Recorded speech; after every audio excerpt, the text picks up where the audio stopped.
Hello friends, today we are going to discuss the certain accounting terms, that is the explanation of a certain words or a terms or a terminology used for the purpose of accounting. So let us start with discussion. So first is the business transaction. So what is the meaning of a business transaction? So in a business there is always a exchange of a goods or a services in lieu of a money. So the what is the business transaction? There is a exchange of a goods or a services, that is the one percentage purchasing the goods or a services and another person is selling the goods or a services in lieu of a money, that is in a cash or a check at extra or in a credit terms. Credit terms means what? He is not paying the money right now but promise to pay after certain days or a certain month at extra or pay in an installment at extra. So this is termed as a business transaction. Next one is the cash transaction. So if the cash is received, paid, or check, RTGS, NEFT, or a UPI is received or a payment is done, then this type of a transaction is considered as a cash transaction. What is the cash transaction? Cash, check, RTGS, NEFT, UPI. That is what is affecting our cash balance or what is affecting our bank balance. It is considered as a cash transaction. Now, credit transaction. So, under the credit transaction, there is no effect on a cash or a bank balance. So, there will be no any effect on a cash or a bank account.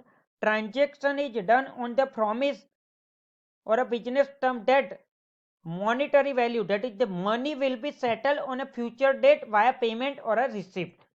So under the credit transaction, what is the condition? There is no any effect on a cash or a bank account.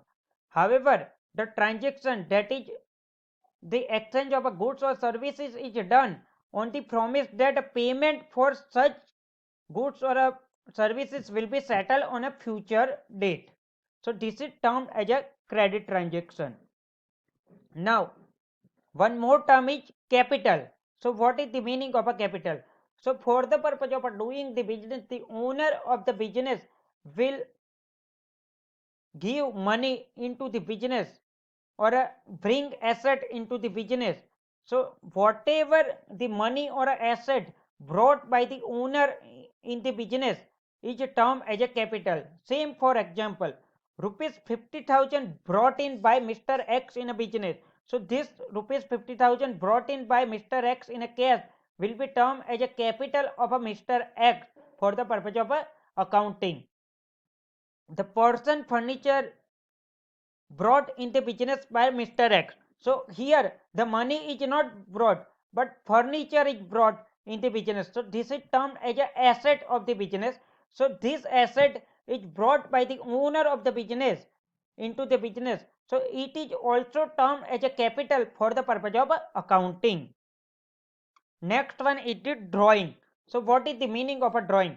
The owner of the money, whatever the money or a stock or a asset in the business, withdraw it or keep it at home or for the purpose of a personal consumption, then it will be termed as a drawing. So owner withdraw any money or takes out the goods or asset from the business, it will be termed as a drawing. Next one is the liability. So for the purpose of accounting, whenever you are entering any credit transaction, there must be a effect. What is the effect?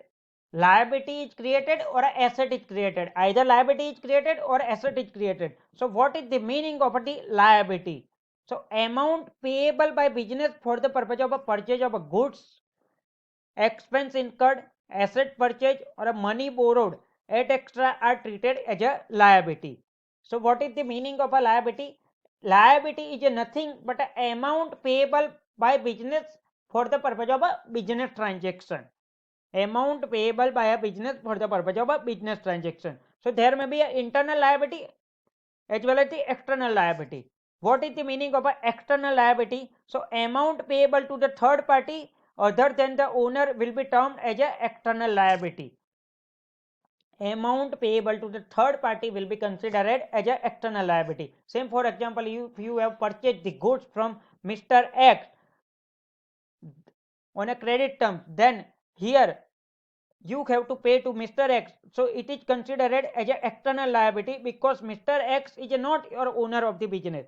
What is the meaning of the internal liability? So one thing you have to understand that for the purpose of accounting, the owner is a different from a business. So whatever the owner is keeping the capital into the business, it will be considered as an internal liability. So liability may be a two type, internal liability as well as external liability. The owner keeping the money in the business will be considered as an internal liability. External liability means the amount payable to the outsider other than the owner. Now one more thing is current liability. What is the meaning of a current liability? Current liability means the short term liability which is payable within 1 year. Same for example, if you are purchasing the goods from Mr. X on the credit term that you will pay rupees 100 for the purpose of such purchase within the period of a 3 month. So here the liability towards Mr. X for the purpose of payment of 100 rupees is within the period of a 3 months. You have to pay him within the period of a 3 months as per your terms and conditions. So it is payable within the 1 year. So it will be considered as a current liability. Now next one is the non-current liability. So non-current liability is a long-term liability which may be payable for the period more than 1 year. Same for example, you have taken the loan from a Kotak Mahindra Bank for rupees 5 lakh, which is payable in a 36 equal installment. So here this loan will be considered as a long-term liability or a non-current liability. For the purpose of a balance sheet as per the Companies Act, whatever the installment you are paying within a period of a 12 months, that portion will be considered as your current liability, and whatever portion you are paying after a period of a 12 months, that will be considered as a long-term liability. Now one another portion is assets. What is the meaning of an asset? So asset may be tangible asset or an intangible asset. So what is the meaning of an asset? Asset is nothing but the ownership of a business. Same for example, your cash balance, bank balance, fixed asset. Same for example, furniture in a business, land, building, and extra will be considered as the asset of the business. The asset is having its own monetary value, that is the economic value.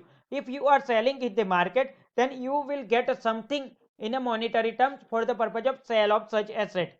So asset is nothing but the economic resources owned by the business for the purpose of a future benefit.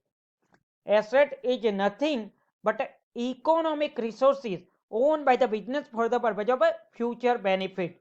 What is the meaning of a non-current asset? So the asset which is held for more than 1 year will be considered as a non-current asset. It can be said as a fixed asset. So non-current asset can be termed as a fixed asset. So what are the example? Land or a building, furniture, plant and machinery. Whenever you are purchasing the land or a building for the purpose of business, you are not selling it right now. So it is held for a more than 1 year. So it will be termed as a non-current asset or a fixed asset.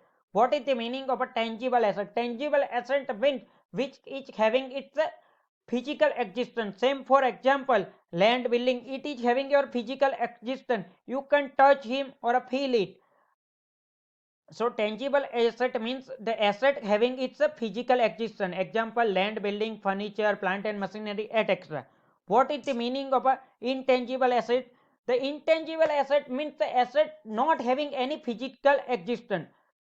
Same for example, goodwill, trademark, etc. So what is the meaning of a goodwill? Same for example, you are running the business from the last 50 years. You are selling your product at a higher amount than your competitor due to your reputation in your market. Then this will be termed as a goodwill of your business. If you are selling your business, then you will get extra money from the outsider compared to your competitor. due to this goodwill of your business, so it will be considered as a goodwill. So it is a intangible asset. So tangible asset is having a physical existence, intangible asset having a no physical existence. Now another classification is a current asset. So we have understand what is the meaning of a current liability. The liability within 1 year. So current asset means the asset within 1 year. So what is the meaning of a current asset? The asset held up to the period of a 1 year will be termed as a current asset. So what is the example of a current asset? Debtors, stock, bank or a cash, etc. What is the meaning of a debtor? We will understand later. Fictitious asset. So fictitious asset means whatever the asset we are holding, its realizable value is zero. If we are selling it right now, then it will be not beneficial to the business, that business will not get any money, so its realizable value is zero. Same for example, deferred advertising expenditure. If you have incurred a very vast advertisement expenditure on an online platform, the benefit will be held for a period of a 5 year. Same for example, you have incurred a 5 lakh rupees, the benefit will be for a 5 years, then it will be termed as a fictitious asset, because you are getting the benefit for a more than 1 year. However, you cannot sell it, so its realizable value will be zero. So fictitious asset is a non-recurring expenses incurred for which you can get benefit for a more than 1 year, and in an accounting term it will be written off over the period of a 1 year. Now one more thing is a receipt. What is the meaning of a receipt? So money received due to the business transaction will be termed as a receipt. The receipt may be a capital receipt or a revenue receipt. Revenue receipt means a regular receipt. Same for example, if you are getting the money for the purpose of a sale of your goods or a services, then it will be termed as a revenue receipt. Capital receipt means the receipt which you are not regularly received. Same for example, sale of a asset, issue of a shares, debenture, loan taken, etc. So receipt which is not regularly received will be termed as a capital receipt. The receipt which is a regular in a nature will be termed as a capital receipt. Sorry, revenue receipt. So for the purpose of a revenue receipt, there is a constant flow of a receipt. For example, sale of product, goods, service, etc. Next one is the payment. So money paid due to business transaction will be termed as a payment. Payment may be a capital payment. So the capital payment is as like a capital receipt. It is a not regular payment. Same for example, money paid on a purchase of a machinery, capital asset, loan repaid to the bank. This is not a regular business transaction, so it will be termed as a capital payment. Revenue payment. What is the revenue payment? So there will be a constant outflow. Same for example, if you are purchasing the goods, same for example, you have paid salary, so you are paying the salary every month. You are incurring certain expenditure, same for example, rent, electricity every month, so it will be considered as a revenue payment. So there will be a constant outflow for the purpose of revenue payment. What is the meaning of a expense? So any amount paid, the benefit is available within the accounting year will be termed as a expense. Same for example, salary paid. So for the purpose of salary, you will be getting the benefit within year itself, so it will be considered as a expense. Revenue, the amount received due to the sale of a product or a services will be termed as a revenue. If a sale is made on a credit term, still it is considered as a revenue, because you are getting the money on a credit term, that is after the credit term is over. Same for example, 1 month, 2 months, so it will be considered as a revenue. In the next video we will discuss another terms about accounting. Thank you.